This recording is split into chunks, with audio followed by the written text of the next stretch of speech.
बोलो बृहस्पति देव भगवान की जय। बोलो बृहस्पति देव भगवान की।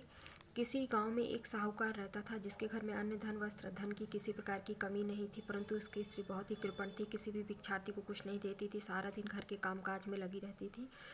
एक समय एक साधु महात्मा बृहस्पतिवार के दिन उसके द्वार पर आए, भिक्षा की याचना की तो स्त्री उस समय घर के आंगन को लीप रही थी। इस कारण साधु महाराज से कहने लगी कि महाराज, इस समय मेरे घर को लीप रही हूँ, आपको कुछ नहीं दे सकती, फिर किसी अवकाश के समय आना।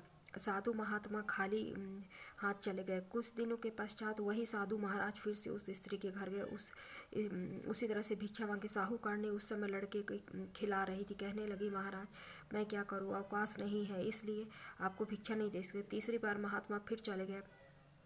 उन्हें उसी तरह से टालना चाहती जब आए तो महात्मा कहने लगे कि यदि तुम्हें बिल्कुल अवकाश हो जाए तो तुम भिक्षा दोगी।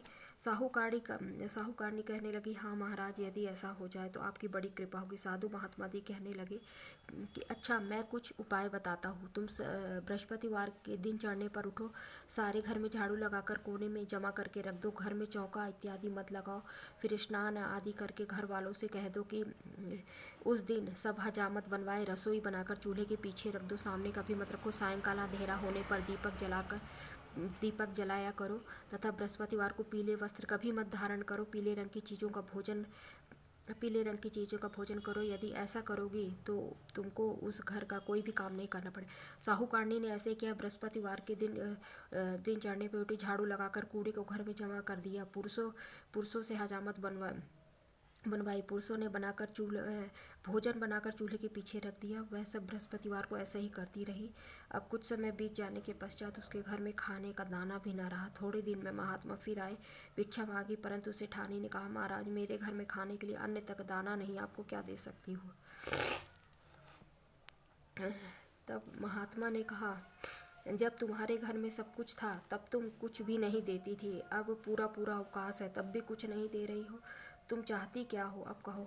तब सेठानी ने कहा, हाथ जोड़ करके प्रार्थना कहा, महाराज, आप कोई ऐसा उपाय बताएं कि घर में पहले जैसे धन धान्य हो जाए। मैं अब प्रतिज्ञा करती हूँ कि असमध्य जैसा आप कहेंगे वैसा ही करूँगी। तब महात्मा जी ने कहा, बृहस्पतिवार को प्रातःकाल उठकर स्नान आदि से निवृत्त होकर गौ के गोबर से लीपो तथा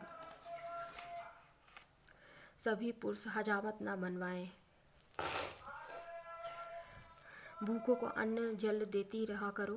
ठीक सायंकाल पे दीपक जलाओ। यदि ऐसा करोगी तो तुम्हारी सभी कामना पूर्ण होगी, भगवान बृहस्पति जी की कृपा से पूर्ण होगी। सेठानी ने ऐसा ही किया। उसके घर में धन धान वैसे ही हो गया जैसा कि पहले था।